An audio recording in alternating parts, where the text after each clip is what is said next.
All right, here we go. Monday, late night happy hour. Justin Watkins gracing us with his presence. John Von Tobel will be in a little bit, and then we'll see. Adam Hill is using his phone, which I'm sure is on 2% right now, to chronicle protests going on downtown. We'll try to see what else is going on the south side of town. It's very interesting.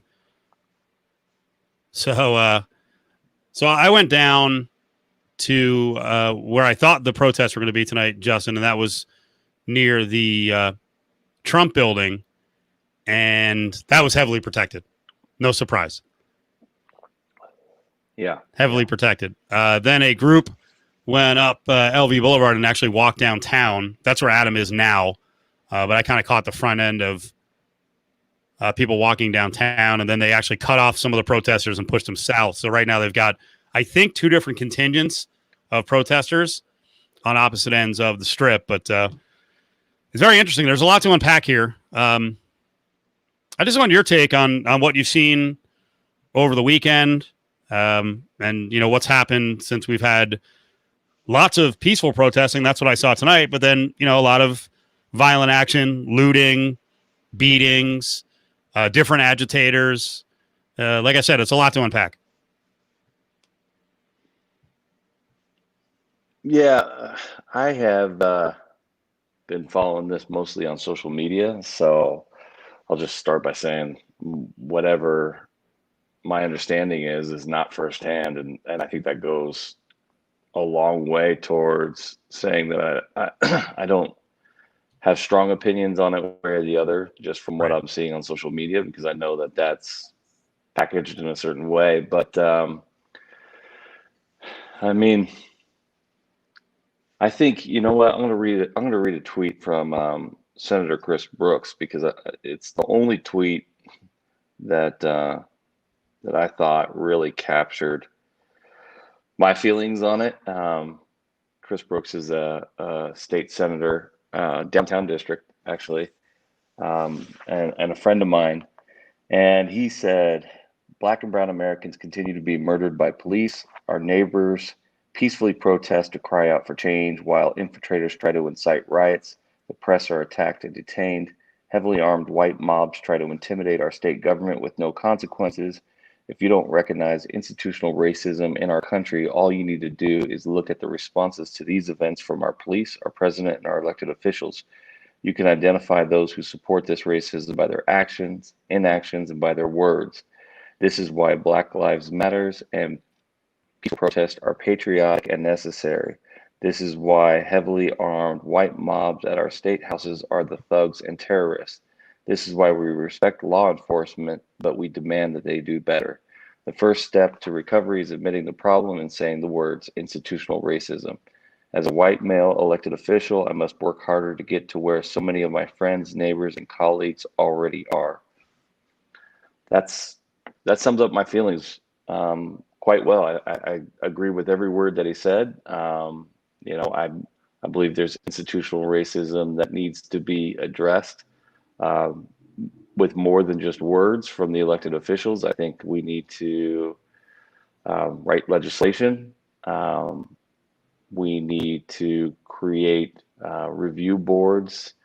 We can't allow the police to investigate the police for overreaching force. And some of the things that have happened locally, although it seems to be all peaceful, that are problematic for me are, number one, when the RJ reporters, a photographer, were arrested, the police chief, Lombardo, parroted what he was told by his officers, which clearly was not what was depicted in the video, which is they failed to disperse and didn't identify themselves as press. And that's just not true. I mean, we see it from the video that their press credentials are hanging out.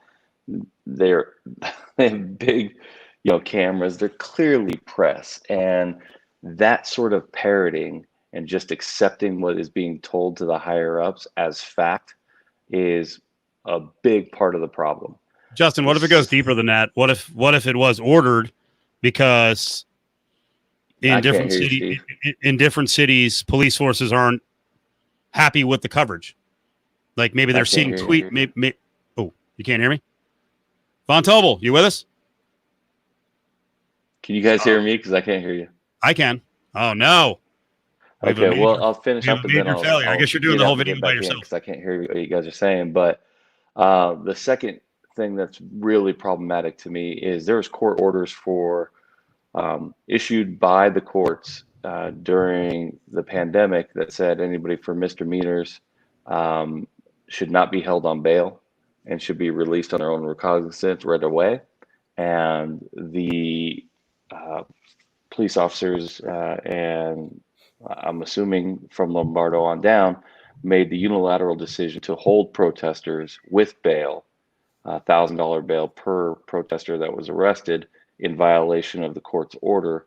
And there hasn't seemed to have been any accounting for that. I know that the ruling came today that the bond money will be refunded back. But two things about that. Number one, we shouldn't even be in that position in the first place. The police shouldn't be able to get to determine what the rules are.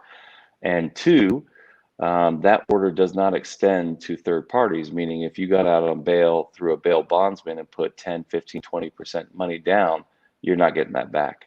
And so part of what this whole movement is about is being exhibited through the actions of local police. And so like I said, I'm following this all on social media, but those two sets of things are fact and are not disputed, and I have a problem with that. With that being said, let me sign out and sign back in because I can't hear you guys. Oh, okay. Oh, I got you now. John, you got me? Yeah, I got you. You guys got me. My mic was muted earlier. I had to cough. And Justin does not have me. Though. That's bizarre. No. It was a spit. By the way, it was a spit cough. I'm okay. I was choking on my spit. So. All right. Well, John, you heard what Justin was saying. The elbow. Yeah. Can you hear Steve? Yeah, I can hear Steve. So I can hear both of you. I can be the communicator. Okay, Steve is in and out. I don't. Okay, yeah, gotcha. We'll try it now. Am I good now? Yep. That was it. Okay. Yeah, and like you said, we're seeing that all over the country. And again, I didn't want to turn this into like first topic is the media, but I'm seeing a lot of disturbing videos in lots of places where media folks are at a distance. And I understand the first response from a lot of anti-media people is, hey, they didn't listen to orders. Maybe they're listening to orders in a lot of the videos. Like that's and a lot of them. Part. I mean, there was an RJ writer yesterday who said he was told by Metro to disperse. He starts walking away and they're shooting at his feet. And then when Metro read that there were rubber bullets being shot at his feet, they sent a response and they're like, it wasn't rubber bullets, it was pepper bullets. Like, okay, that's not the point. If people are obeying your order and you're just going to, indiscriminately fire at them. I mean, I'll tell you, I posted some videos. I didn't get much tonight because I was at kind of the front end of the protests as they were walking downtown. And there were several times where then there was no action. And I was kind of just walking between Charleston and Sahara on LV Boulevard and Maine. And I'll be honest, there was a moment where about 8 police cars, Metro, and then also it's very interesting that Clark County School District is, being employed in this. And about 8 cars rushed by me and I had my camera up. And again, I don't have a press shield on, but I was like, there was a small part of me is like, I hope they don't just reach out and shoot at me with like a rubber bullet, which I would have never said in years past because I'm a fan of law enforcement. I think most law enforcement is good, but after what you've seen, you're like, I don't know what's going on anymore. Yeah, I mean, that argument doesn't go so far with me anymore when we say most law enforcement is good. When you see that young black couple that's getting their car attacked by 12 police officers, the young man's literally getting pulled out both directions in Atlanta. He's getting tased and pulled out one way by one cop and pulled out the other way by another cop. And 2 of those cops were fired, 3 were put on desk duty. But the problem is there was like 12 of them there. And I don't like the argument that, well, we have one bad apple and we got rid of them. Well, if you got one bad apple and then 9 good apples watching the bad apple do something, you got 10 bad apples. And so I don't agree with that sentiment. I think there needs to be structural change, top to bottom. And I will credit this to Metro. There was a Department of Justice inquiry into the excessive use of force in Metro several years ago. I'd say it's close to 10 years ago. And they had made a number of significant changes in how they police, specifically in regards to race relations. And so I do think that here we are ahead of the curve quite a bit from most major cities, but that doesn't mean that we stop there. And the attacks on the press in Vegas and otherwise, I just think is it.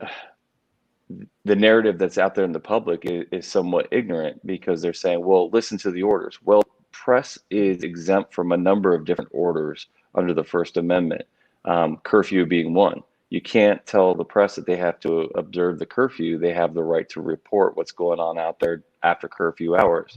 I just want to point out, Justin, we saw an example of that in Cleveland, where the police department was like, hey, media too. That's right. And I was watching a video earlier, and I don't even know what city I've been watching videos left and right, where they're identifying themselves as press, and the police are saying, we don't care, keep going, follow these orders. And that's a violation of the First Amendment. And what I don't see yet is any accountability for that. I hear a lot of rhetoric from a lot of people in power, elected officials, people who are known in the community, but the rhetoric's just not enough anymore. And the rhetoric with the clarifiers, I don't agree with either. To say, oh, I support peaceful protest, but the rioting and the looting has to end. Well, that's assuming that the protesters are connected to the rioting and looting, and there's a ton of information out there that says that that's not the case, that's actually a counter move by white supremacists in some areas, and in some areas it absolutely is part of the protesting. But you're seeing in a lot of cities across the nation that the protesters are trying to stop the looters too. So I don't think just because there's looting and property destruction that you get to then say you lose your right to protest. I don't think the two groups are necessarily the same. In some cities they may be, but I think in most cities they're not. Yeah, I'm reading New Jersey protester or a media person at the protest, probably down on the Jersey Shore, Asbury Park Press, arrested. This is just coming down in the last couple of hours. Cincinnati, Philadelphia. It's interesting. Yeah, it's 2020 is a weird year, man.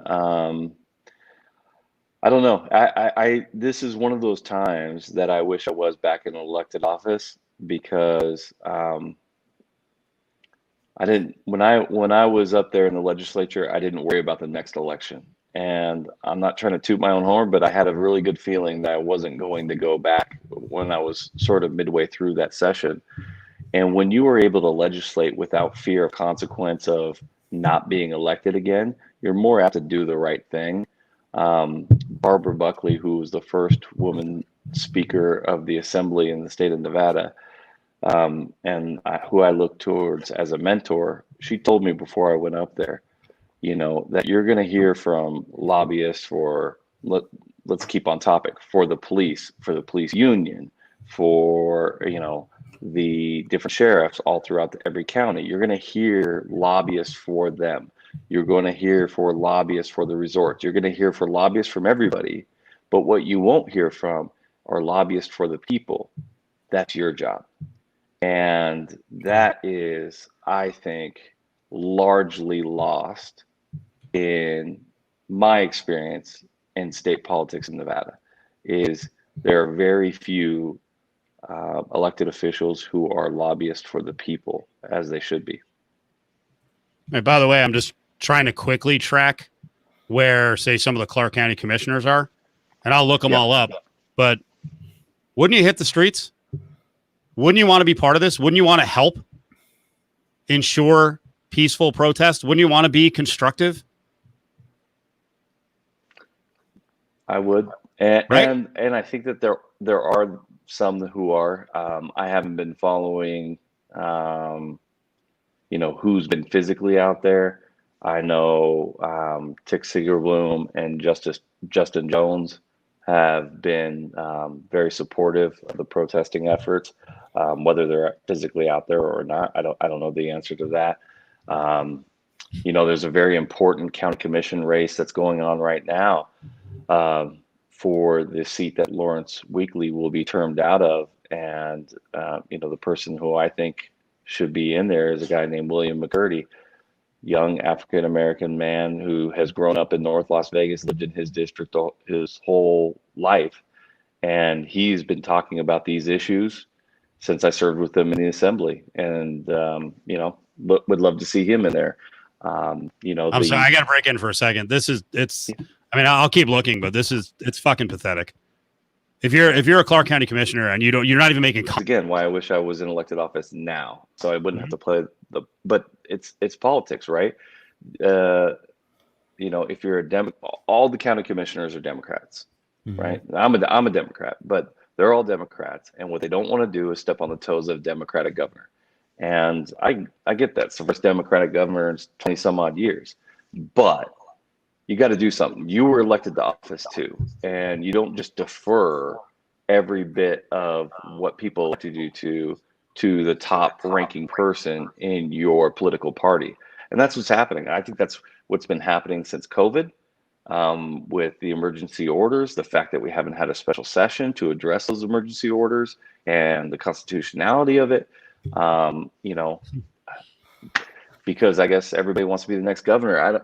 I don't know. And I'm not even saying that Governor Sisolak hasn't done a pretty good job considering the circumstances.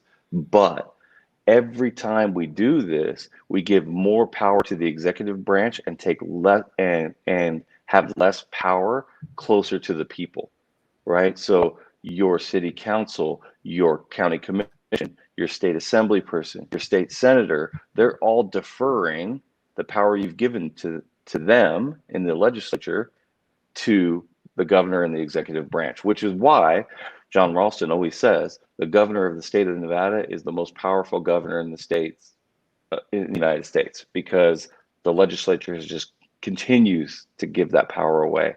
And I think the way that they address COVID is an excellent example of that. Do you know Michael Naft? I do. Okay. Again, just a quick glance through his Twitter handle. He did get an endorsement from the Nevada Law Enforcement Coalition just 3 days ago. He proudly tweeted about that. And he did retweet someone else's video of someone walking up to some Metro officers about an hour ago, giving officers the fist bump. So that's a nice view. But he's got an election coming up, doesn't he? It's his first election. He was appointed to the vacant seat from Governor Sisolak. Good time to be quiet, safe. Good time to be quiet and safe. Yeah, it's funny when I ran. You guys are putting me in a tough spot, but fuck it, right? Like, yeah.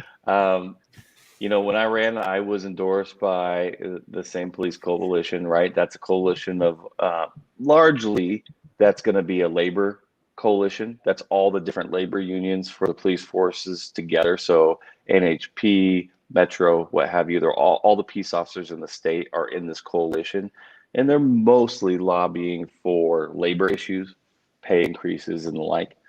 But I went toe to toe with them on a couple of different issues when I was up there. Like, for instance, one that still chaps my ass because I can't believe that I didn't know this going in, but I think I've talked to you guys about it on air before. Did you know that a 6-year-old can waive their Miranda rights without the presence of an adult or a lawyer? That's fucking crazy. Like, an 8-year-old can do that. An 8-year-old could be tried as an adult and waive their Miranda rights, get a confession and crown, and it's going to hold up, right? We tried to put a law in place that said, anybody, a minor, could not waive their Miranda rights without the presence of a parent or a lawyer. And all of the police officers, all the unions, every police organization that is in the state of Nevada vehemently opposed it and killed the bill. And I Yeah. just think like stuff like that is common sense. Hey, John, I want to hear from you in a second, but everyone is asking questions. We'll definitely get to your questions, so keep piling them up. I'm not ignoring them. All right, John, just general thoughts on what you've seen. I know you were really passionate on Friday night talking about it, and then things were even crazier over the weekend with a lot of the images we saw, a lot of the fighting that goes on social media, and obviously President Trump speaking today was quite interesting. Yeah. I'd probably just start with kind of the topic that you guys are talking about. And, it's not like even so much how the police have been handling the press. It's just in general, I'm just not entirely sure, where is the line between, doing your job and like de-escalation or like inciting like themselves, and there's just certain little things. Like, I don't know if you guys saw like the Australian reporters in DC today, and where they're sitting there and all of a sudden, Trump wants to make his walk. So, the police start moving forward, and this guy is sitting, right behind like a little bit of a pillar of a wall. He's got his camera. They come around immediately. It's great because like immediately the guy gets punched. You can see one of the officers actually tells the guy like, okay, relax, like, let's just send them on their way. And a third like comes up, and as they're walking away, he's like swinging the billy club at their back as they're already walking away. And that was like, that was a woman running from law enforcement, and right. There's a billy club being swung at her back. And you're right, the cameraman was sitting there, and the officer took the shield and jammed it in his stomach. I don't get it. And I understand a lot of times it's like, hey, maybe there was something going on behind the video. Maybe they've been told to leave 15 times.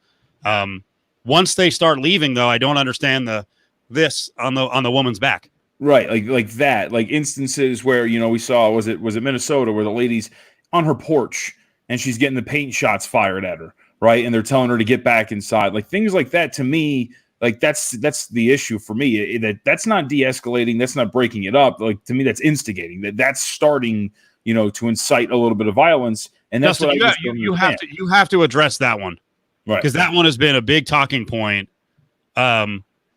Did you see the video of them clearing the streets and people are on their porch watching, and you actually hear one of the officers say, light them up on their porch? What sort of protection do we have, all of us, from police just walking through our neighborhood and we're standing at our door and they light us up? Yeah. Well, I personally think welcome to just a little bit of a piece of what Black Americans have been facing every day. In a lot of these cities. We're now seeing it live on video as it unfolds. This kind of stuff. Imagine what the stories would be on all this before we had cameras and video readily and available on our phones all the time. This stuff isn't new, and it's certainly not new to Black Americans. But we are seeing it fresh, raw, real time for the first time. A lot of us for the first time, and what's particularly alarming, in addition to the fact that it appears a lot of times they're using excessive force for no particular reason, and they are absolutely not going to be held to account. It's like it's not going to happen until we clean it up from top to bottom, until we get elected officials who are willing to step up and do and create legislation to do that. That's number one.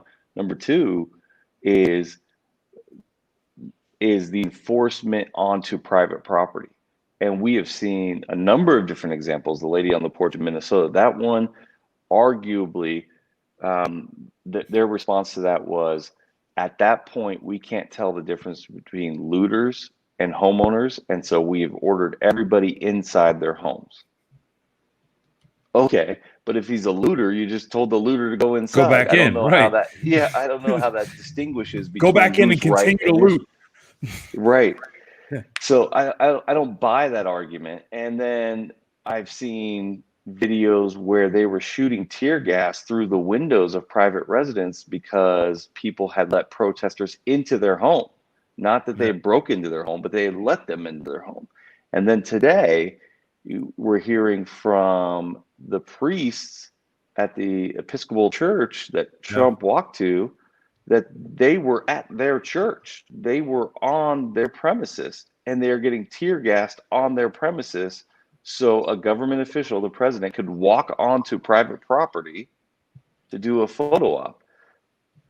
I mean, is it illegal? It certainly is illegal. Is anything going to happen? I don't think it will. Like, what's the answer to that? The best answer I've got right now is voting, right? That's the best answer I have, and it's not sufficient because we've been telling Black Americans to do that for 70 years, right?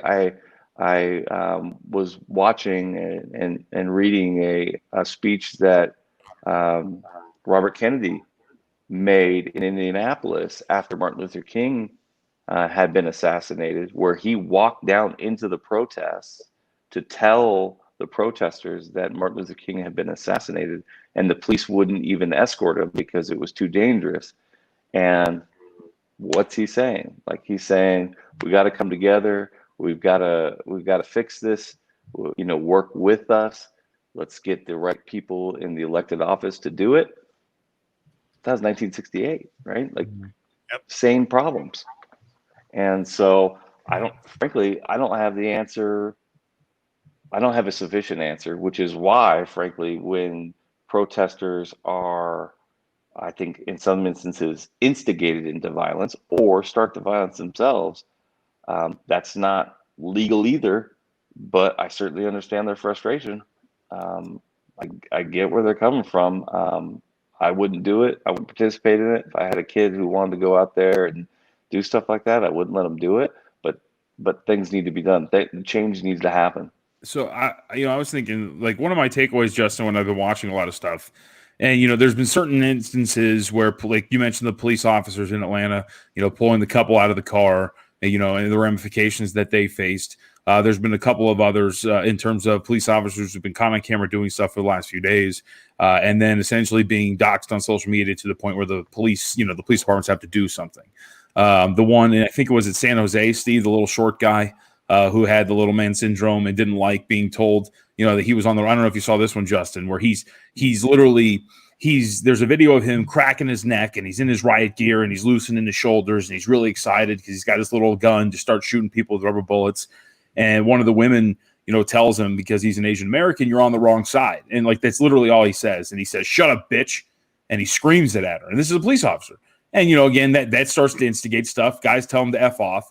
And the best part is when somebody sticks up for the woman, the police officers in front of the man who told her, "Shut up, bitch," tighten up and they form a little bit of a wall around him. He reaches around those police officers, aims his gun, shoots it, and then that's what just pops it off and everything starts going. That guy was just suspended with pay. I don't know what else is going to happen to him. But anyway, this is my build up to say that, to me, there's a lot of instances that I see like that where I feel like there's just guys who are just itching to just get into something. And my takeaway immediately is just, why is it so easy to become a police officer? And like, there's a lot of people, it seems like, who just want to join to be a cop so they can get into some action, so they can shoot a gun, so they can be in control. And I just feel like after watching so much of this, like, a police officer is such an important job and you have so much power and you should be able to serve and protect, that it should be like a 4-year degree. It should be as hard to be a doctor as it is, or it should be as hard to be as a police officer as it is to be a doctor, because it's just such an important position. And I feel like that's one of the changes that needs to be made, but I'm not sure how you start that. Yeah, the difficult part is we don't have enough police officers, right? We don't have enough people that want that job. And so when that happens, the criteria continues to lower and lower and lower until we get enough people in. I mean, if I was in the legislature right now, what would I try to do about it? I personally would want to cut the police budget. And, they always want higher budgets and bigger budgets because they want to hire more police officers and, have a bigger presence. Well, I tell them, sell the Humvee then, right? Sell the machine guns. Like, we don't need all of that here. You're not going to weaponize you against our own citizens, because the reality is when they go out there in these military tactical uniforms, they have created an environment whereby, if somebody has a tendency towards violence, that's a police officer, they're going to feel empowered to do it. And I just think that's one little thing that I would try to do. And of course, would it get done? Nope. it wouldn't. That's the sad truth of it. Yeah, this is the guy. He's cracking his neck. He's getting ready to go. Like it's a game to him. And then a little bit later, he instigates it. Tells again, like that's the disturbing part. This is it, where he tells him, shut up, bitch. And to me, like not even just the act of reaching around the guards, who are trying to de-escalate is troublesome enough. Like your job is to serve and protect. Like they're allowed to sit there and they're allowed to be angry. They're allowed to say what they want. And for you as a cop who is like, you're supposed to serve and protect that woman that you just told, shut up, bitch. Like your job is to protect her ultimately. And like, how am I supposed to feel safe as a police officer or excuse me, as a citizen when one of your police officers is acting like that?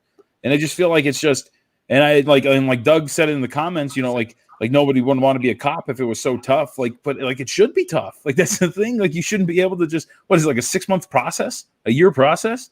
Like that's nuts. Right. It took me longer to get into radio, and finish my degree there than it did to become a police officer. Well, and then take it the next step further of what I think is particularly troubling about what's going on in Vegas right now. And then the cops create their own rules, right, and don't follow the judge's orders about who they get to detain and how long. And so there's absolutely constitutional rights that are being trampled upon. And that doesn't even get into the part of the conversation about when white supremacists, go out and do their protest and they're armed, just like the police are, and they're yelling in the police's face and nothing happens. I mean, the disparity there is just so magnified now that it's just absolutely absurd. But yeah, I mean, what you got to do is you got to create legislation. You got to create absolutely cops can't review cops. Right? The cops can't investigate cops. And and there should be review boards. There should be citizen review boards that actually have power rather than advisory roles where they can issue a report that says they do or don't agree with what happened, but ultimately have no power to do anything. You got to give them some teeth. That's, again, a small step. But the culture that you're talking about is a real problem. And there are things that some can do. And like I said, that's where I give Metro some credit is, I mean, they were sort of forced to do it through the Department of Justice investigation during the Obama years, but they were found by the Department of Justice to be violating constitutional rights, to be disparaging or acting in ways that were unequal between races and classes, and they had to take training on that, and the numbers got better. Right. But the numbers should be zero. And we also have to acknowledge that there's a human element here, and you're never going to get perfect, especially like you said, to your point, when it's so easy to become a police officer. And I guess we got to get to the reasons and the root of why do people choose to be police officers, and if that says something about their tendencies that way. I don't know if I sign on to all of that, but I think there's a conversation to be had there. Jared is with us. What's up, Jared? Hey, mate. How you doing? We're good. So sit tight. I just wanted to play this video from like 25 minutes ago in a second. I will counter with, I don't believe it's that easy to become a police officer. I actually think it's more difficult out here. And I think part of the problem is the salary. The officers out here are paid well.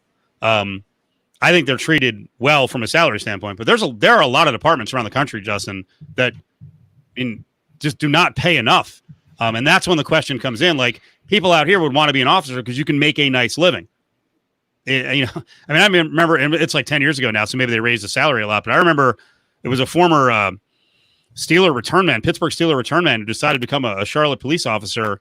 And again, no knock on what anyone's making anywhere, but I mean, his starting salary was probably about $33,000 a year. And you're like, wait, this is a guy who's in charge of being almost superhuman, has to deal with all these situations, and that's the kind of salary you're devoting to it. By the way, Steve, did you see how much that cop? You see how much his salary was over in San Jose? Well, I thought with overtime he made over $250,000. Yep. I thought it was $259,000 for the year. Yeah, that's exactly what it was. So in his case, my excuse is a bullshit excuse that's plenty of money. You need to be under control and qualified. I don't even know what happens in this video. This is the look downtown about 25 minutes ago. Adam Hill about a minute ago just tweeted that officers were told to mask up. So I'm not sure what that means, but this is what was going on a little while ago. If I can get it to play. This is right by Fremont East on LV Boulevard. So they were going to go up to the canopy.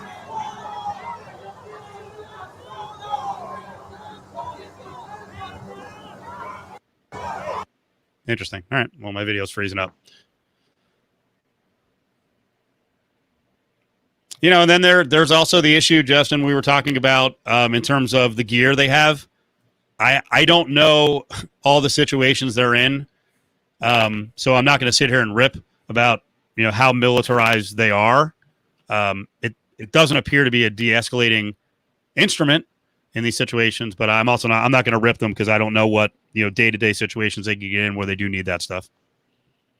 Yeah, it's a tough job. I mean, the stuff that they see on a daily basis is not stuff that I want to see on a daily basis. That's why I'm not a cop. It's not an easy job, but they also, in situations like this in particular, where we're dealing with, First Amendment rights, either they're not trained well as to what those First Amendment rights actually are, or they're being specifically instructed or taught to violate those in a systematic way.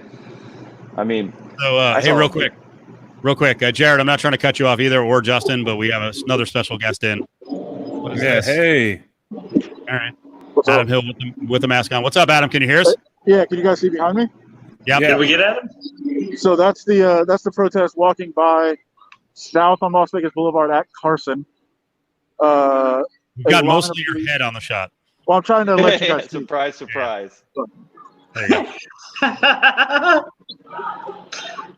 I'm only here to laugh. It's very tense right now. Like a couple water bottles and stuff have been thrown, but nothing has escalated at this point. Adam, do you think they were concerned about the coronavirus and that's why they were told to mask up? Oh shit. Sorry. No, because they were about to walk by. Now they're really on alert right now. Hold on. Well, we heard something just fired. Yeah, they're screaming at the cops right now. Now they're going. They're moving. You see them right there? They're trying to point out who it was. They're going. They're about to go. Someone threw something at the police. They're going.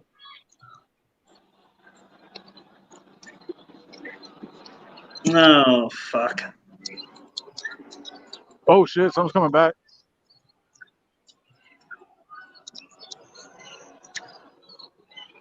I got friends down there. You got one holding the camera. Sorry. No, you're fine. Jared said he had friends down there. I'm like, you got one giving you the footage. Can you? But I get it. Follow me on Twitter. No. Can you guys see anything or? Yeah, no. Yeah. I mean, landscape is your friend, but whatever. Well, I don't know if it works on this, does it? Yes. There you go. That's much better. Way better. All right. I didn't know it worked on this. Getting So on. are you Adam, on the police? give us a good shot. Barricade? Adam, you have to hang out with Cassie more.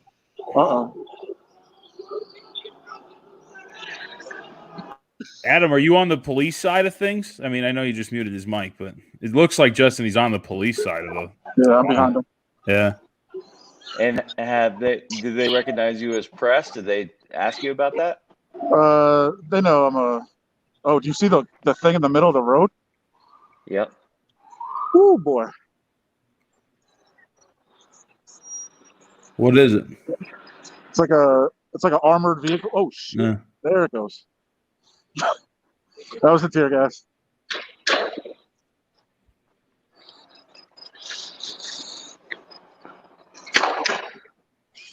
Holy.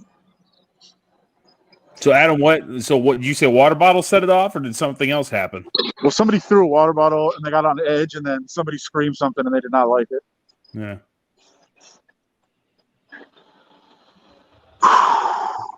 Okay. Are you the only press in that area, or all press right there? I have one coworker with me, and Actually, Gerard Ramallo was right next to me from Channel 3. So there's a lot of gas around. Yeah, you can see it. So far, I think we're okay.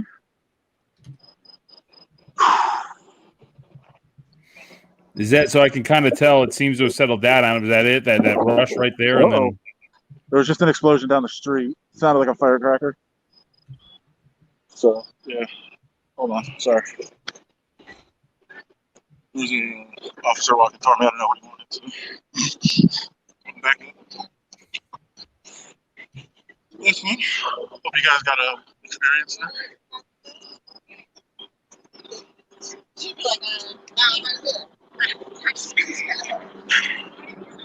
There's also referees.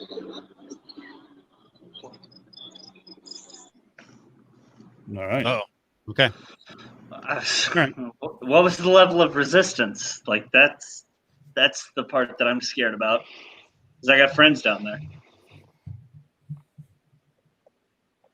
And Adam. Yeah. He doesn't follow me on Twitter. Let's let me hit a bunch of the comments because there's a ton of comments. By the way, Doug, it was found that Adam is not immune. Oh, well, we can answer that, yeah. What do you think of that, Justin? Is it unclear? I think that there's probably some of that. I think there's probably some that don't know that press have different sets of rules that they must abide by, as separate and apart from protesters. I saw a video. Gosh, where was it? It was from today, where a news reporter, I think it was LA, but a news reporter was out there, and there was these business owners who were trying to protect their property from looting, and then there was people who came to help the business owners who happened to be black, and then the looters ran off, and they were trying to wave down the police, and the police came over, and the reporter was trying to explain what happened. The looters ran off this way. These people were helping protect the business owners, and the cops went and arrested the black people who were helping the business owners. And the guy is trying to ask questions, but he's clearly panicked. The cop, he's clearly panicked. He's in over his head. He doesn't know how to ask questions. He doesn't I don't think it was intentional. I don't think he was trying to do the wrong thing. He just was not well prepared for the situation he found himself in. Right. And she was trying to say, you're arresting the wrong people. And he's like, I don't care about those people. Where did, he was just all over the place. And frankly, so was the news reporter. She was just started babbling, and she was just in shock of what she was witnessing. So I do think there's absolutely some plausible ignorance that exists. But I also think that in these situations where there's unrest, they say do what you need to do and we'll figure it out later. And then the whole blue curtain comes down and everybody protects everybody. And that's the thing that needs to change. That's what I keep talking about. One bad apple turns into 10, 100. Everybody who protects that one bad apple is a bad apple. And that's happening everywhere. No doubt about it. Right. That's why the phrase, one bad apple spoils the bunch. People always forget the end of the saying. This the pepper spray and senator thing was a couple days ago. It was a guy named Zellner Myrie, and he got detained and then was let go, and one of the higher ups realized who he was. Yeah, he's a state senator for Virginia. Which, by the way, too, so I see this in the comments, Bill's asking it, and I thought this too, where he says water bottles and cursing, compared to tear gas and rubber bullets, like that doesn't really make much sense either. You guys talked about it, the equipment, these guys are settled up, ready to go, and they get a water bottle, and it just escalates and they start going nuts. And these are people who just have gas, not even gas masks, excuse me, masks on and t-shirts, and that's about it. And I get that it's not very nice to get a water bottle thrown at you, right? But at the same time, you're geared up and you're protected against things like that. And I don't understand how, you get a water bottle like that, the video we just watched, and maybe something was said, but at the same time, again, words shouldn't kick things off to where the point that you're getting, chased down and beat. I've just always thought that comparison is pretty interesting. But I do understand too, that throwing a water bottle does escalate a certain situation. So, By the way, this is real quick. This is one of my favorite Twitter follows. LOL can be our host. We need you, one of you in Vegas. You do a wonderful job. So I just want to say that. Yeah, I mean, how do you react to that one, Justin? How would you do? I mean, I think I've seen cases, and we'll punch Adam back up here in a second. I've seen cases where, like in LA, you could see there was some organization late at night once curfew hit, and caravans were starting to hit some of the different neighborhoods, going up to Fairfax, up Fairfax, and starting to, try to get to Beverly Hills, and they were getting pulled over. I don't know that they were met with force; they were getting the crap kicked out of them there, but they absolutely were finding potential looters, at least, worried about people breaking off. So, when they have the opportunity, they can. But the problem is, you have innocent folks, you have peaceful protesters, and then morons who've got hammers and they're looting. Yeah, I mean, it's a really stupid thing to throw a water bottle at a cop during a protest. That's not what I would advise you to do, because good point by Ray. Real good point by Ray. Yeah. How much do we owe you for that? Yeah, that's a good point. And well, here's the thing, though.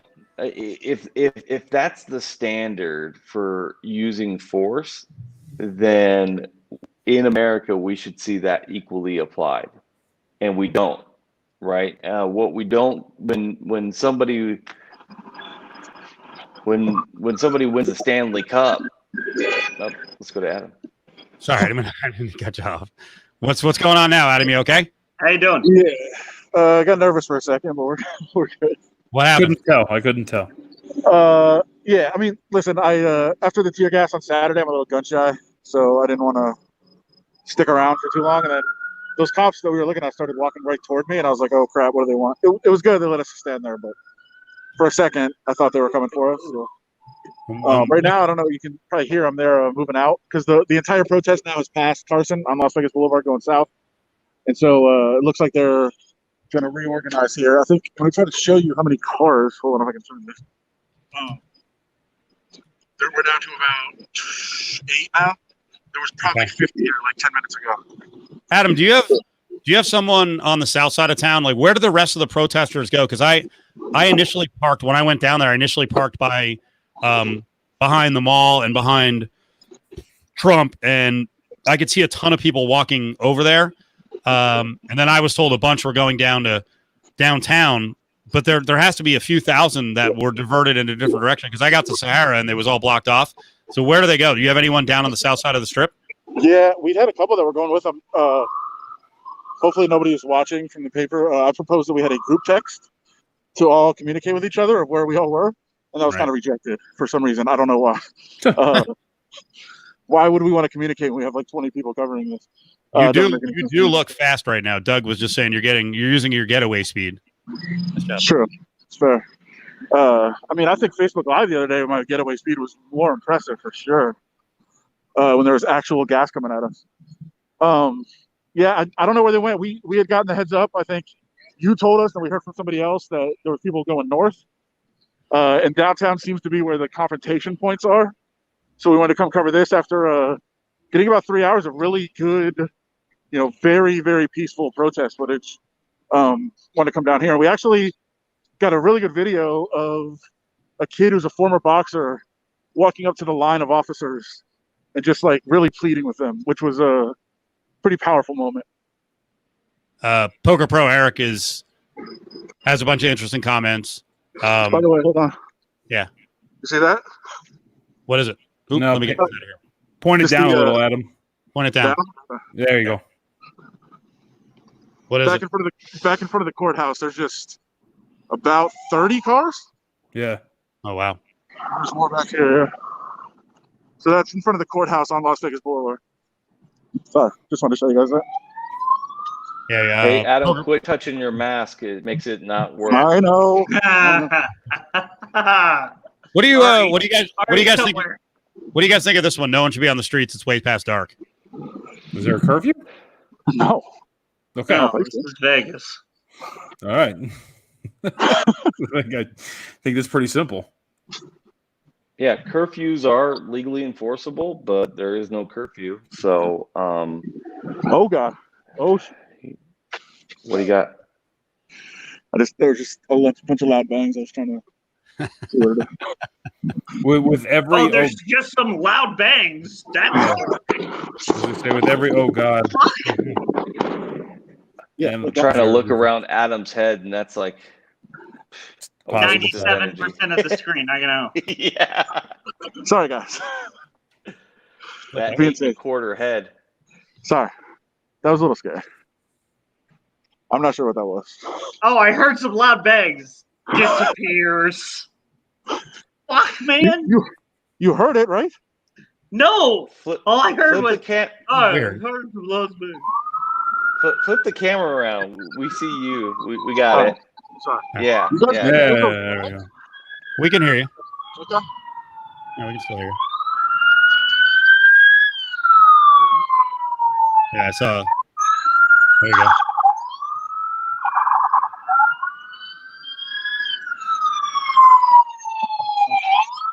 Bleep my questions.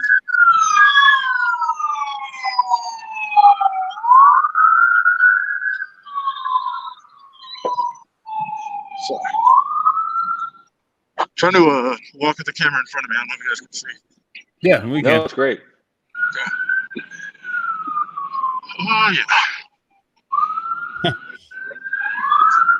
So Adam, you're You got heading snacks southbound. packed? You got Yeah, southbound on Las Vegas Boulevard. All right. He's heading towards the, is it the Courthouse. CVS? That's further down at Charleston.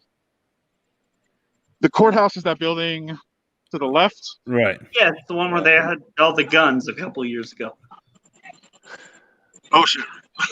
People are running. Can you swing into the courthouse and see if there's a warrant for my arrest? Because I got a ticket right before everything shut down, and I haven't been able to go in yet. Yeah, so did I. Also, don't Yeah, don't my let license them know is you know expired. me. Ooh, Justin, I threw my driver's license away on accident. I'm just glad Justin doesn't do any sort of drug-related stuff, because I would be his busiest client. You seem fine tonight. Adam, are they giving commands? Oh yeah. For Yeah. about a What are they good saying? 10 years. Should I listen? Yeah, I heard yelling. I heard a yell of command. I couldn't really make it out.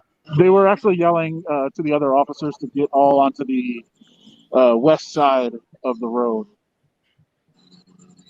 They wanted to, because if you see, so I don't know if you guys can see straight ahead, there's a large group of officers at that building over there, which is, I'm not sure actually. I don't know what building that is. There's a lot of graffiti on it. Right across from the courthouse, Justin. I don't know if you know. Yeah. So I don't know. Right on the doorstep of that place, there's just a ton of officers. And then Yeah, so that's a federal, to your right, that's the federal bankruptcy courthouse. Yeah, and there's and the You see Bank of those? America building right there. you Yeah. see the cops right there? Right behind. Oh shit. Sorry. Shit. Right behind the they were aiming the light over. There's a huge group of cops right behind where the crosswalk is right there, and they're all prone and they got the guns up. I don't know if those are guns or non-lethal, but they're all drawn and they're all pointing at somebody. Can you see that or no? Yeah, It's, sort of. I can't see the cops, but I think Yeah, what you're if talking you look, see right where the green light is, straight Yeah. across there, right underneath there. there's a hedge in the way. Oh,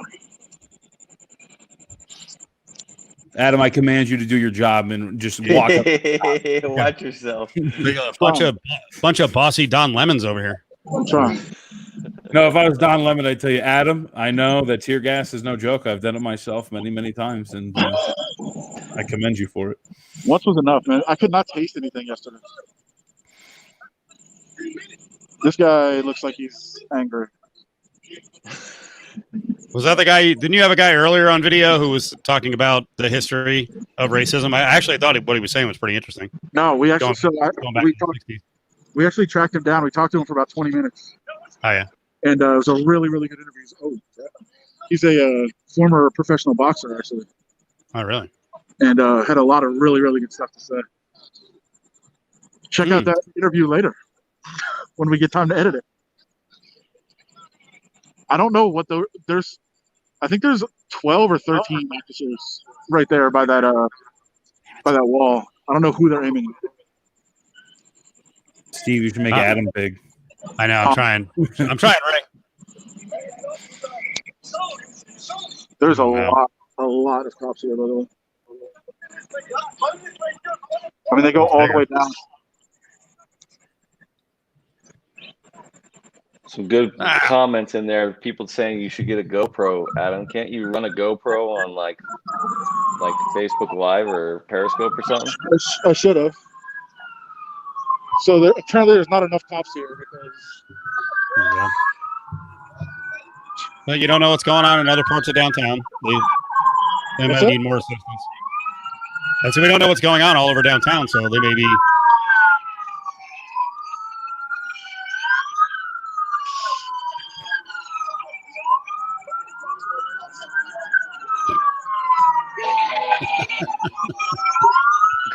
Okay.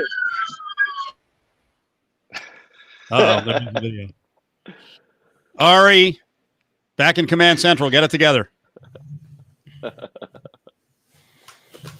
Turn back on. Here, Jared's yelling. Sorry. I wasn't yelling. No, I was just being a dick. No, dude, come on.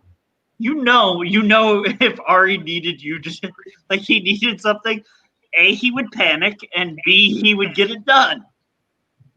In that order. Okay, we get it done. I was like, you're the biggest defender of Ari. Don't come on and start bashing him like everyone else does. No, have his back. I do. I love that dude. He will panic, and then I will go text him and be like, why don't you just, like, do your job? And he'll just be like, okay. And then he'll do it better than I can. And I'm like, do that first. I love that dude. Justin, do you want to stick around or you got to go? No, I'm okay. Are we doing a commercial break? No. I know. You know what? We've kept people on here. So many legal questions. I know. Actually, I did. Is it illegal to drive with a deployed airbag? Probably. I don't know. Probably. Would you defend somebody? I'm sure. Would you like to start? Would Bischoff be open to doing a weekly spot with Justin on the phone? Yeah, of course. What? Okay. Well, then we'll set that up. I don't know. He's a marriage counselor too. I think the real bit is a video series with Tyler. The bit's just Jared's currently in lockup. How do we get him out? With Justin and Tyler.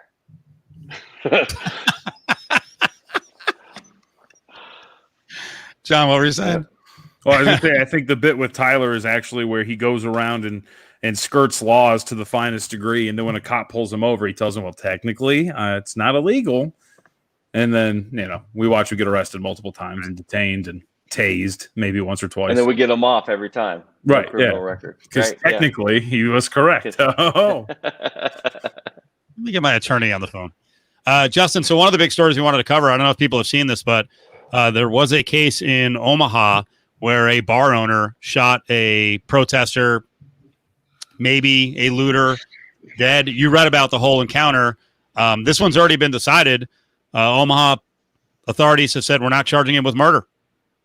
And the bar owner shot someone dead. Yeah, I watched the video. And I think I agree. I don't know that they can charge him with murder. So I'll try to lay out the chronological facts as I saw them. And there's two videos of the incident. One caught on a camera phone, and one the bar had an outdoor camera. So one has audio and one doesn't. And so there was some destruction of property of the bar. And I guess if I would I'll just take some liberties and say what I believe the intent of the parties were. And the bar owner and his dad were there to defend the bar, but I think they were probably more than happy to engage.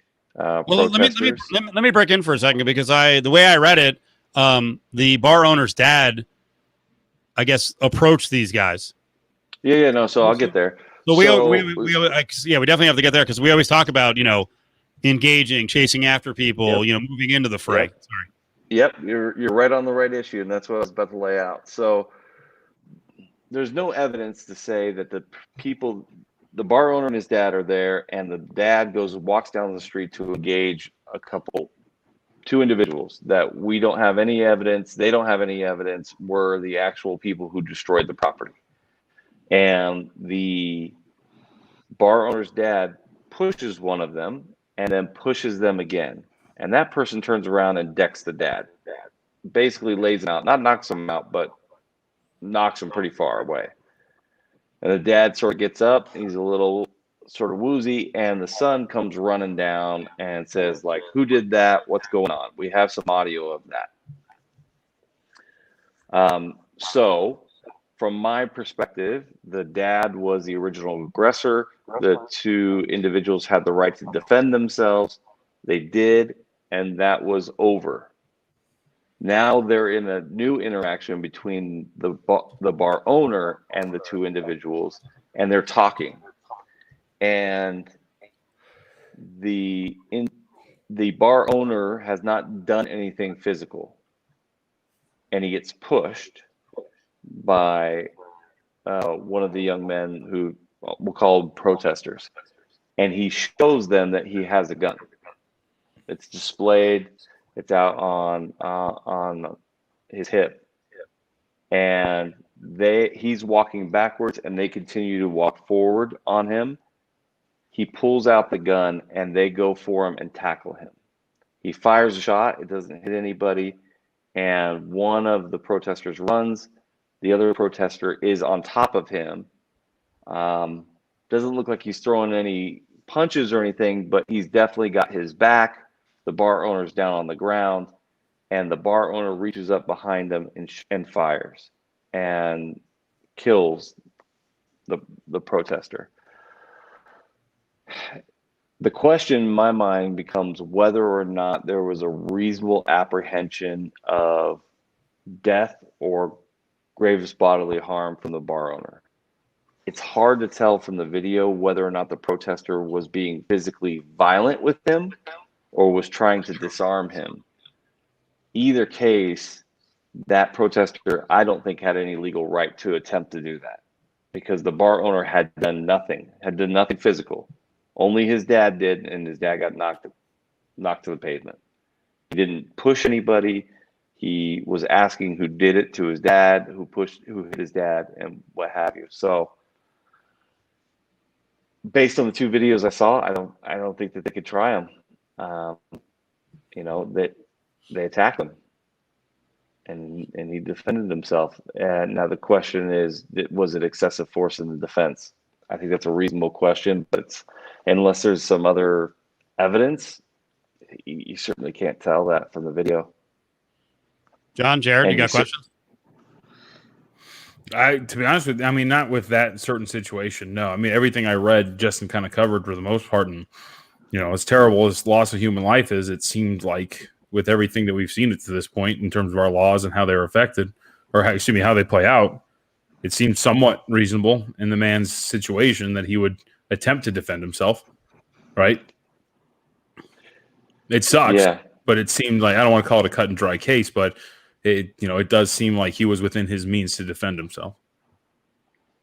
Yeah, the only aggravating factor there is that his license to hold the gun was expired.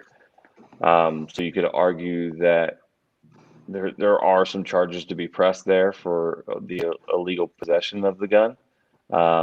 But just because that's illegal does not then make his defense unwarranted, even if he was using an illegal weapon. So, yeah, I think the prosecutor got it right. So we're getting multiple folks in the chat saying the police counter saying gunshots by Bridger and LV Boulevard. Adam just tweeted out being very careful about what we're reporting. But there were several noises that sound like gunshots, witnesses saying someone just shot in front of the courthouse, trying to track down further information, massive police presence. One witness screaming, "Shoot me too." Not productive. Not really contributing. Not the best thing. Much. Yeah. Stupid. I would not advise anybody to say that. Yeah. Oh, I wouldn't advise anybody to throw water bottles either. Who cares if they're just, you don't know what's in the water bottles. Could they be, who knows what they could be. But that's just giving them the right to use force. And they're going to have a lot of leeway in the courts and the juries as to what is reasonable force in response to that. And they're going to have all these war stories that they're going to be able to say, hey, sometimes it's a bomb, like it's not always just water. I don't know what's in those, and I can't allow that to happen to my police officers because one of them is not water. And then what happens? So, but I guess the sort of question that comes to mind there is, are the people who start that, who instigate that, are they actually really part of the protest, or are they trying to devalue the protest and get the protest broken up by instigating, some sort of violent act to get tear gas and dispersals and all that stuff? And so I don't know that we'll know that very often. In Minnesota, they seem to be very confident that first night that they were out-of-staters who came in to instigate physical violence between the protesters and the cops. Cleveland said that as well. But then when they checked the arrest record, every single one of the people that they arrested was from Cleveland. So that didn't play so well. But Minnesota's appeared to be true. All the arrest records were out-of-staters.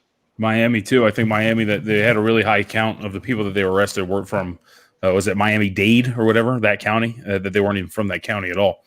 So you're seeing this a lot. I'm curious. Ray asked the question, and I've been curious because I think there's been different instances about this. So these cars that get surrounded by rioters and plow through the crowd to get away. So I've seen two kind of instances of this. One where a car is completely surrounded, and I'm not talking about the New York cops. I'm just talking about like civilian cars where they hit the gas. They hit a couple of folks to try to get out. But there's also one where it's a guy in a blue Jeep. It's two guys in a blue Jeep. To me, when you watch the video, they're clearly out there to instigate. They're not as surrounded as some of these other folks, and they run somebody over. And to me, it seems like there's two clear differences of one where I can understand where you're in fear of your life if your car's surrounded by what seems to be unruly protesters, but then the other who are driving through traffic purposely looking for something to happen. But what are the legal ramifications there? Like, is there a threat? You're allowed to run these people over? They're in the middle of traffic. Like, what's the standing there? Yeah, so there's not going to be a cut and dry rule on that says if there are protesters or rioters, you're allowed to run them over, right? What's going to be seen is the vehicle is a use of force. And are you justified in using force to defend yourself or a loved one or your property? And it's going to depend on the case-by-case basis. So, for instance, if the protesters are blocking a street or a highway, as they were early on in some of the protests, and somebody just guns it at 70 miles an hour and plows right through them, I think a judge and a jury are going to say that that's not justified use of force. You were not in fear of harm. You may have had an appointment you needed to make, but that's not justifiable for use of force. In some of the other instances where they have surrounded the vehicle and they're hitting the vehicle, they're trying to break windows, I think that a judge or jury would say that your fear of physical harm was reasonable and you had the right to use force in response. So this one semi truck, I watched that video. Yeah, the diesel truck. Yeah. And it didn't look like. I have to see what happened at the beginning of that video. It's hard to see what was happening. At one point, the protesters or maybe rioters were climbing up on the vehicle, but it looks like he drove into that crowd to make that happen. Yeah, so Steve's about to play the video, but you can see him. They part like the Red Sea, Justin. Like they see him coming, and he comes barreling down the street. And then when he stops, that's when they all jump on the truck and they pull the guy out. And from everything I've read, they pull him out, they detain him, and eventually he gets turned over to the police officers. To me, that seems like that guy's completely in the wrong. Yep. So long as he, there wasn't something back on that video where they had already surrounded his vehicle and he was trying to break free. That's what I mean about I got to see the video, because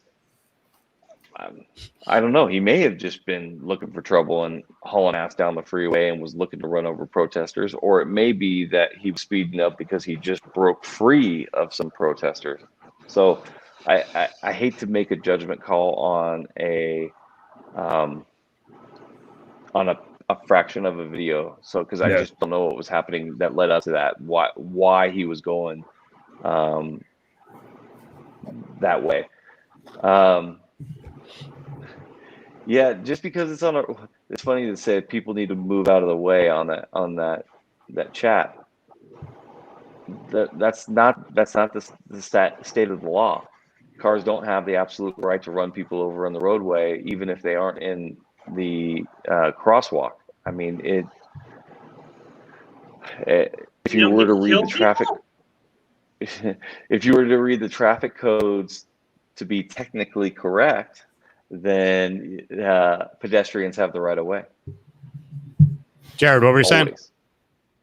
No, I was literally saying that pedestrians always have the right of way. That's one of the things. I lived in New York for 4 years.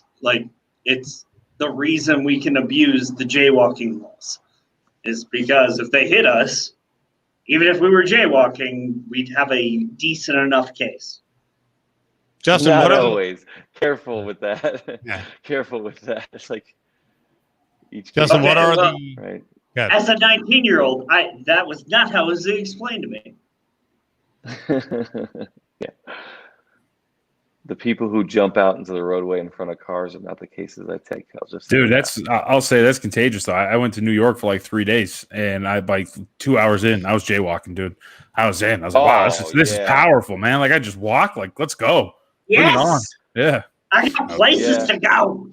Yeah, my wife's from New York, so I spend a lot of time in New York City on the holidays and stuff. And absolutely, wild. I'm the idiot who's waiting for the walk symbol, and everybody's going. I'm people are mad. Out of towner. Yeah, but I will say, what's funny is when I was up in Carson City, people stop. All cars stop. If you get walking and you sort of turn towards the road. And even if your mind's not even made up, you're facing the road, all cars stop. It doesn't matter if it's near a crosswalk or not. Not one car will go by and sort of zip through and try to get ahead of you as you try to cross a road. They all stop. It's pretty amazing. At what point we always talk about the proper force back, what you're allowed. Pappy Hogan, good name. What is the limit if you believe someone's trying to run you over to how much you can beat them up? Well, no, you get the right to defend yourself. When you're no longer in physical harm, you don't get to punish people. Yeah, there's not hey, if somebody attacks you, you can defend yourself and then tack on some punishment for good measure. That's not it. Now, in reality, that line is very difficult to draw. When you're in a heated moment where you felt attacked and you felt you had to defend yourself, you don't always just naturally go, okay, now everything's under control. It all feels out of control. And I think by and large, juries and judges and the district attorneys sort of do a pretty good job of finding that line. But, for instance, you defend yourself, you knock a guy unconscious, and then you go up and kick him in the head afterwards. Too much. You were no longer in danger. So your right to defend yourself has ended. Now you're just doing punishment. Now you've become the aggressor. I think about this one all the time when I see cars getting trapped and a bunch of people approaching the cars. Yep. At some point you have to make a decision. Are you going to allow yourself to be pulled out of the car and have a cinder block dropped on your head, or do you just clear people out? And again, I guess if that goes to court, then hopefully there's some video on it. But yeah, I don't know that you're just going to sit there and let them destroy your car and pull you out.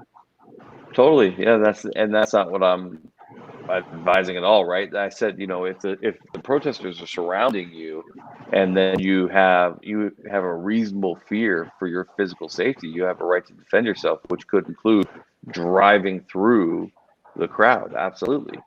But you don't have the right to drive into the crowd just because you're in a car on a roadway and pedestrians are not supposed to be in the middle of the road.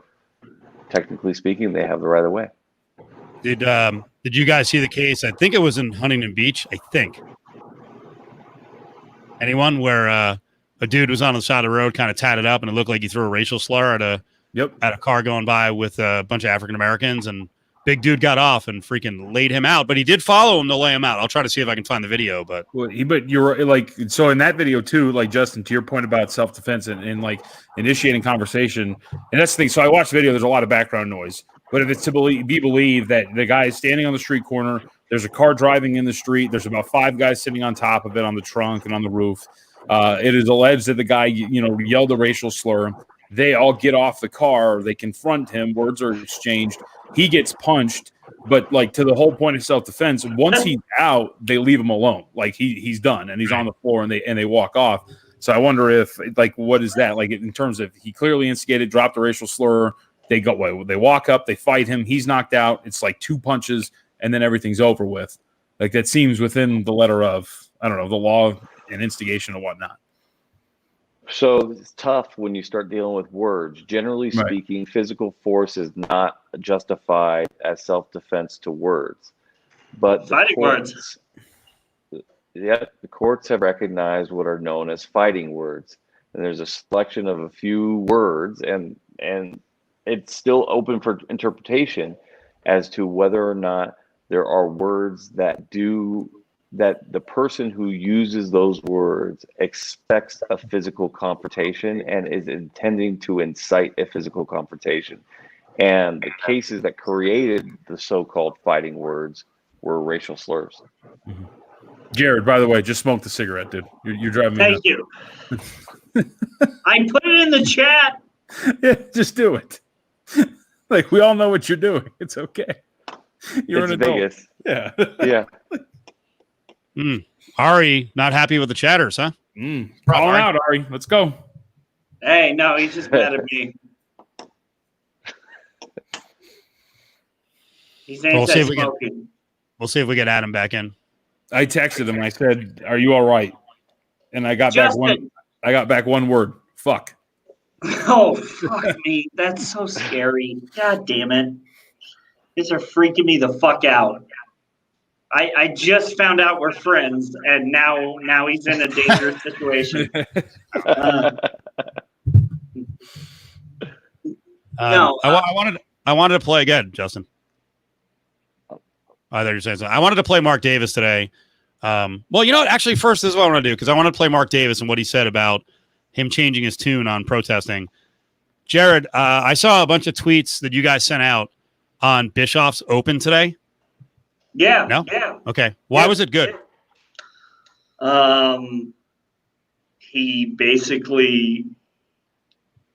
He equated society to a sports radio argument as far as everybody inhale and exhale as if you're all right. Funny. No, he equated it to everybody finds their side, and they don't care about the other side. We're dealing with people's lives. We're dealing with people dying, and we're treating it the same way that we treat should Dak Prescott get $45 million. That's why it was good. It was a very good. It was one of my prouder moments on the show, as far as me not talking, which is always my best moment, and also him expressing something that I think that there's a lot of people out there that agree with. That's like, maybe we should just listen. All right, we'll play it tomorrow. You sold me. So everyone give a listen to Mark Davis here. This is about a minute long, so we're all going to sit here with blank faces. But this is Mark Davis just talking about how things have changed, and in the past he didn't think his players should be protesting, and now he's got a different tune. and I pointed out a lot on the air today. Other owners better start speaking up about this situation. Let's go. Well, throughout my youth being around the Raiders and football, I never really saw color. Every year there were new players on the roster, players from the South, some from the Deep South, others from the North, all over the country. I got to see and hear different points of view, all coming together for a common cause, and that was to be a Raider. Back in the day, my father had black and white teammates rooming together in training camp, on the road. It just was never an issue in being the Raiders. I sympathize with the players, and when they have something to say, I've always said to them that I'll be there with them, by their side. Initially, last year, now it's not last year, but it was back in 2017, when the kneeling for the national anthem issue was up, I initially told the players that I prefer that they wouldn't speak out against things while they were in Raider uniform. I felt that being a Raider was just that. And that if they had something to say and they took off their uniform, they could say something. But certain things happen and in society and in real life, and it made me change my opinion on that. I think if the players can make a difference, and if they can say something that will bring more discussion around an issue, they're right to go ahead and do it. I thought that was awesome. I'm waiting for other owners to step up and speak. I'm certainly waiting for the league, because basically what Mark Davis just said there was, I fucked up. You know what? When Colin Kaepernick and all that stuff was going on, I should have let my players speak. And I was very surprised at the time. And listen, you remember back, Marshawn Lynch is like, yeah, I'm going to do what I want. So I'm going to take a knee. I'm going to sit on the bench. I'm going to do whatever I want. And they didn't stop him. But the message was sent to the rest of the players, don't do anything. And now Mark Davis, now he's saying, no, and I support him. And I'd love to see the league come out and say, we blew it on Kaepernick. We blew it on Kaepernick. Go ahead, Jared. Here, my only issue is with him going, I don't see color, which to me is just, that's the first sign of nonsense. Like, no, that's the premise, is that we do see color, and you see color, and maybe you don't treat people differently because of their color, but not seeing color to me is the, like, dude, if you didn't see color, how did you know that black and white people were rooming together? You didn't see color. Okay, I think he didn't see color in a negative way. Maybe he didn't prescribe certain traits to people of different color, different races. But that's part of the problem. Is but I agree with you. I don't think people need to preface stuff by saying that. Right. Say what you're going to say. You don't need to tell us, that you support racial equality. You either do or you don't. You don't need to say it. Yeah, I don't know. I give people in his age demographic a lot of leeway in not using the right words to describe what they're trying to get to, as long as they're trying to get to the right place. And he's trying to get to the right place, right? Like, of course, anybody who's our age or younger hears, I don't see color, and they're like, like, there you go. Because it's so well understood in our generation, and we got multiple generations here, but I'm the youngest version of Gen X, and you guys are millennials down below. It's so well understood in Gen X and millennials that, like, you don't say that stuff, right? Like, that's Gen Z, all right. Well, there you go. I could be your dad. Cool. And so the fact of the matter is he's trying to educate himself on the issue, and I'm going to encourage that. So I'm not going to tear apart, the fact that he doesn't use the politically correct nomenclature for today's society and getting there. So good on him.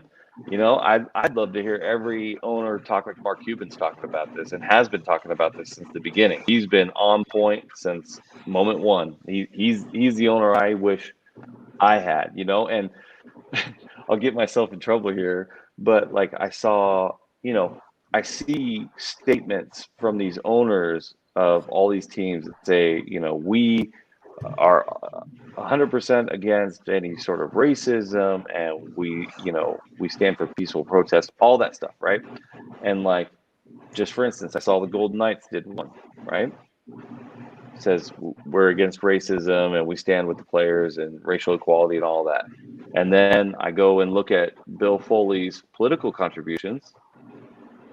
Right. Two different stories, man.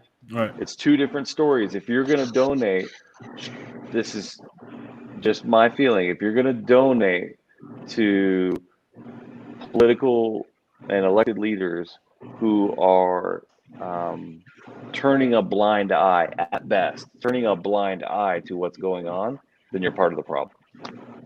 And he's not the only one, and he's probably actually has the least infractions because he doesn't actually do a ton of political donations. Most owners do a ton, and they're typically not going to be on the side of elected leaders who are standing for racial justice and equity in the legislative process.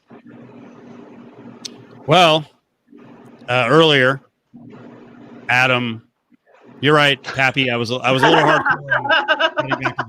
I have no patience for time, so I just kind of move on. We had a bunch of people saying, "Is Adam okay?" He's okay. I'm going to do an interview. Yeah, he said physically he was okay.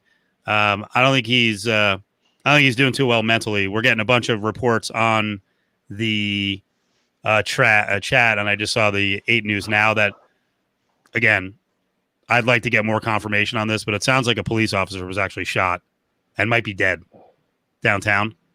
So 8 News Now tweeted something out a little while ago, which obviously is just freaking terrible, and it goes back to what we were talking about with the risks. And again, I'm just going to say, while we talk about law enforcement, we realize how difficult the position is.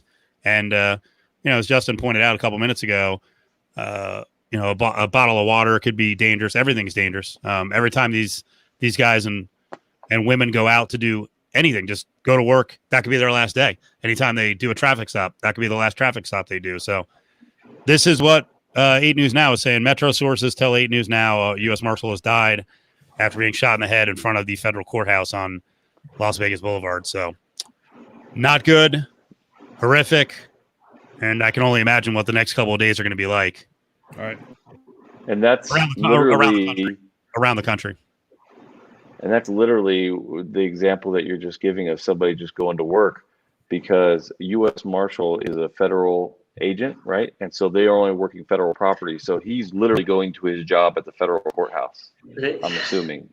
And so he's not patrolling all of downtown. That's not their jurisdiction. His jurisdiction is literally that little block there of the federal bankruptcy court, which is where Adam was showing us on video, and then across the street, which is the federal courthouse, non-bankruptcy. So there's U.S. Marshals at those two locations only. So that's literally a guy going to work, and then getting caught up in nonsense, and that's an absolute tragedy. Like, you never want to see that either, and that's what makes this conversation so difficult, is because there's unjustified killings of police officers as well in this, and that needs to stop as well. All right. Well, not the best way to wrap it, but we're up against 90 minutes. So we'll obviously address this on the air tomorrow. We'll see what the news updates are around here in Las Vegas. Sorry, Jared. Sort of a bummer night, big time bummer night to come on the stream tonight, but you're welcome back again. Yeah, no, if you ever need jokes, that's what I'm here for. I'm going to go cry. Not a jokey night. Thanks, Jared. Yeah. Oop. I prematurely booted him. You all right, John? Yeah, it's a bummer, man. Everything. That's sad. Somebody lost their life. That's never good. Terrible times. Yeah. Terrible times. Justin, people were pointing out earlier, you being a voice of reason. What have you been like the last 4 or 5 days? Because I tell you what, the different emotions I felt, like, it's crazy. I told the guys yesterday, I almost felt bad for doing it, but I just shut it down yesterday. I got up and I'll admit I threw down an edible. I drank a bunch of beer and just laid in my pool and didn't turn on my phone until like midnight. And I felt a little guilty that I had missed so much that was going on because I want to stay in tune with what's happening. And these are crazy times right now. But what has it been like for you? Yeah, I mean, I've been working my way back and forth on it, like almost a little bit like I did with COVID at the beginning. Like I was all deep in trying to figure out how long this is all going to last and what the numbers were and projections. And after a while, I was like, I can't live like that. I just got to literally stop on Twitter. But here, with this one, I feel an obligation to bear witness to what's happening. This is important to know what's happening on a daily basis, and that when my kids grow up, they're 10 and 8, that I can tell them what was going on, because their child memories are going to be different than the factual circumstances that happen. And then I'm sort of just watching it from my little bit of political exposure as to trying to come up with ideas of what I think could be done to fix this stuff. And then if I feel like I actually have a good idea, trying to share that with whoever I can to make that be a thing. But frankly, like I'm at a loss for what the solutions are. You've heard me kicking around some hokey doke ideas, but it's got to be much more comprehensive than anything I've thrown out tonight. Not the most important question, but we have a lot of people going back to work, we thought, on Thursday. With all this going on and now this development, are the casinos going to open?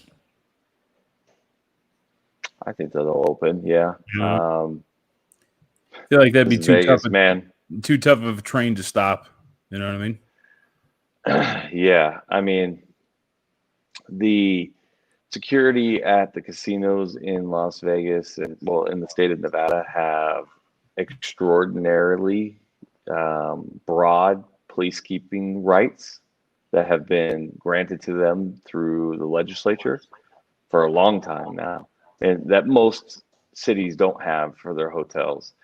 And so I would expect that you'd see some pretty stringent security measures if all this is still going on, and I expect it will be when they open. But I was born and raised here. I've been here way too long to ever think that something's going to keep a casino from opening when they have the ability to. So I expect them to.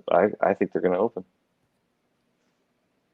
All right, guys, we'll wrap it. Everyone who was watching, we appreciate it. We'll Adam said he's okay. I'm sure he's down there covering this.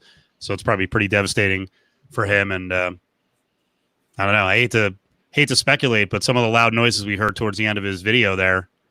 Yeah, I mean, he was pretty close. I wonder if that was some of the gunfire or what was going on. But not good. Very sad night. Very sad night. We're back on tomorrow at 3. John's on at 10. John, where are you on? Tell people. VSiN. You can listen to 10 a.m.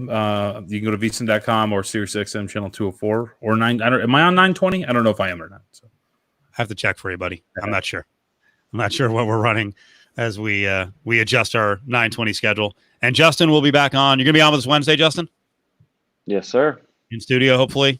If not, Justin will be on the phone. But we appreciate you sticking around for 90 minutes on this Monday night. So we'll see you guys. Thanks for all the questions tonight. Thanks, guys.